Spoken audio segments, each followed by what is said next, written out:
একসময় ছোট পর্দা বলতেই যেন ছিল অপূর্ব নিশ্চিত উপস্থিতি। এখনো সমানভাবে দর্শকদের হৃদয়ে আছেন অপূর্ব, কাজও করছেন। যদিও আগে যেভাবে তাকে পর্দায় দেখা যেত সেভাবে এখন আর দেখা যাচ্ছে না। পর্দায় অনুপস্থিতির কারণও ব্যাখ্যা করলেন এক সময়ের আলোচিত এই অভিনেতা। সম্প্রতি এক অনুষ্ঠানে অপূর্বকে প্রশ্ন করা হয়, তার হাতে কাজ নেই? উত্তরে অপূর্বর ভাষ্য, কাজ নেই। পাশে প্রযোজক বসে আছেন, তাকে জিজ্ঞেস করলেই হবে। তিনি সবচেয়ে ভালো বলতে পারবেন কাজ আছে কি নেই। এরপর অপূর্ব নিজেই বলেন যে তার কাজ আছে। সত্যি কথা, কাজের মধ্যেই থাকেন তিনি, তবে মাঝে মধ্যে একটু বিরতি দরকার হয়।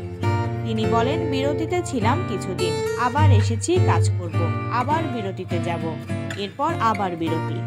এর কারণ হিসেবে তিনি বলেছেন, এখন তো একটু বয়সও বাড়ছে, আগের মতো দৌড়ঝাঁপ করে কাজ করাটা কঠিন।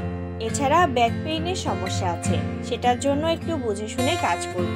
খুব বেশি দৌড়ঝাঁপ আসলে এখন করা যাবে না, চিকিৎসকের নিষেধ আছে।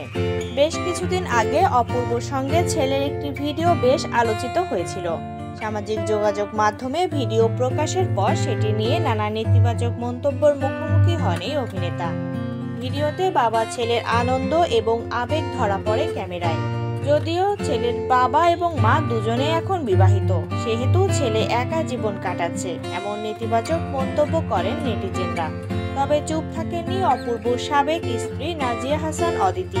এর কড়া জবাব দিয়েছেন তিনি বলেছেন, ছেলে তার কাছেই থাকে, যখন ছেলের ইচ্ছে হয় বা সপ্তাহের শেষ দিকে বাবার কাছে যায়। এই বক্তব্যের পর অদিতির পক্ষে দাঁড়িয়েছেন বহু নেটিজেন।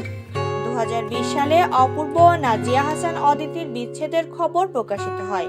9 বছরের সংসার জীবনে আয়াস নামে তাদের এক পুত্র সন্তান আছে। বিচ্ছেদের পর দুজনেই আবার নতুন করে সংসারী হয়েছেন।